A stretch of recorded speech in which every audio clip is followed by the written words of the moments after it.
Most people today are obsessed with being seen as good by others, and this creates all kind of social problems on the micro and macro level. What I propose instead is to be a person of integrity and to very critically assess for yourself if you are behaving in a positive or negative way. But before we get into the topic, I'd like to introduce myself. My name is Veronica, I'm a life coach, and I specialize in helping people reconnect to their emotions and inner compass, which directly leads them to their higher purpose.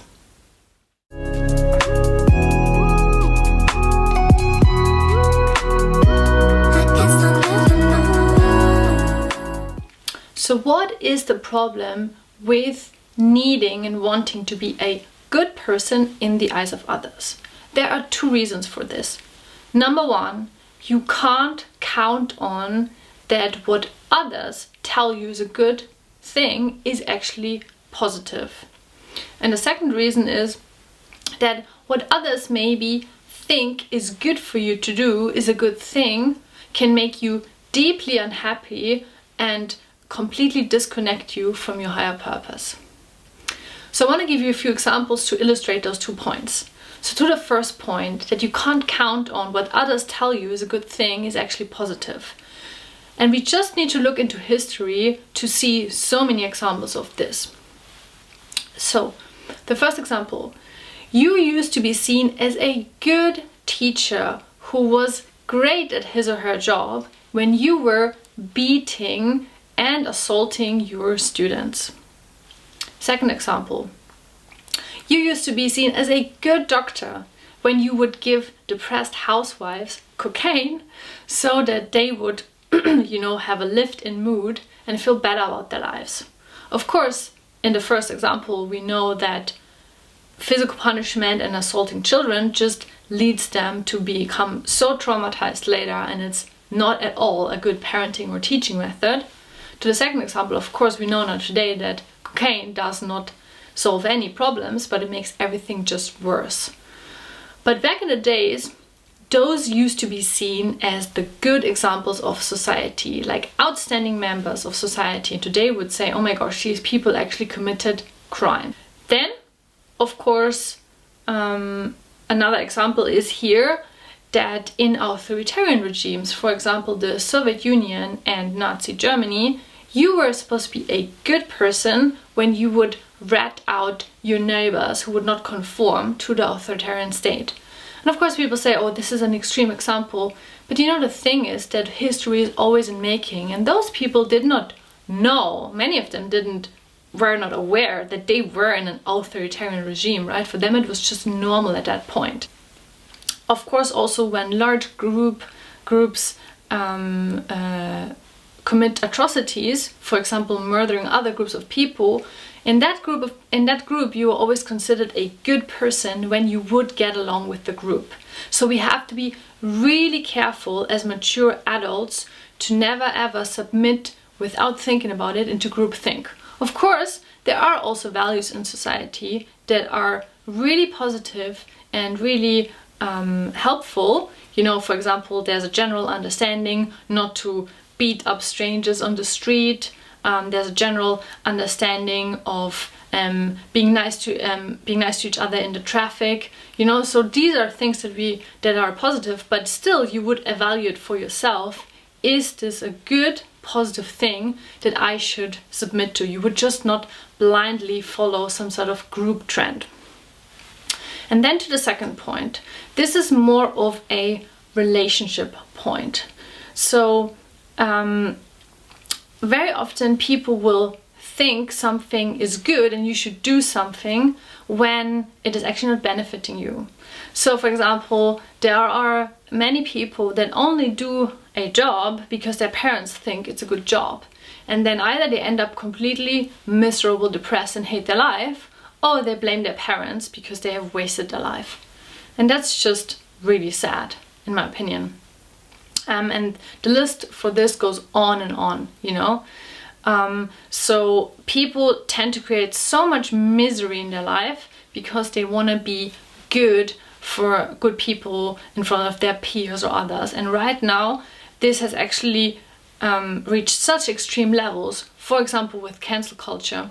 And so many people actually never even do something because they themselves think it's good, but just because they are so afraid that the mob will get them, you know, that they're going to be hunted down by a few people that say you're a bad person, and so they actually act completely out of integrity. They are not authentic and they are completely out of alignment.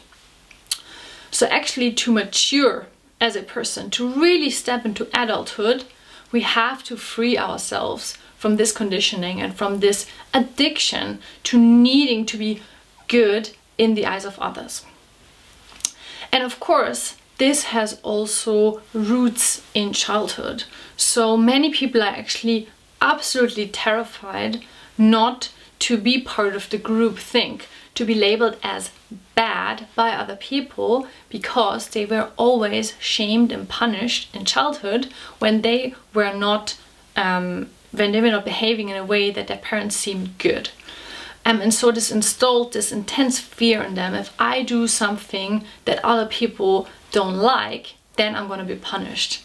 And that is really a fear from childhood. And as you can see, if we still have this in adulthood, it makes our life very difficult, because how many times do you want to do something that other people actually think is wrong or bad, you know? And it's not unlawful, it's not hurting anybody, it's just maybe a behavior that other people don't like about you. Or similarly, how often do you actually have a different opinion than the mainstream, but you're so afraid to say anything because you're afraid to be punished and to be ostracized by the mob, essentially. So as you can see, this is a major part of personal development, to stop obsessing about being a good person and actually being okay with that maybe some people think that you're a bad person because, for example, you have an opinion that they don't like. So what am I proposing instead? Because of course the concern here is, if we just disregard the opinion of other people about us, that it's just becoming anarchy and just a lawless society, and that everyone is just hurting other people. What I'm proposing instead is that we live in integrity, and that is a very deep process, and we also got to be really honest with ourselves all the time. So this is not something for people that want to have the easy way out, and actually it's much easier to just submit to whatever society wants you to do than to really actually do your own thing. So if you want to live in integrity, essentially we gotta become totally aware which kind of values are important to us. So we need to sit down and really think, okay, what do I as a person with all my life experiences actually want?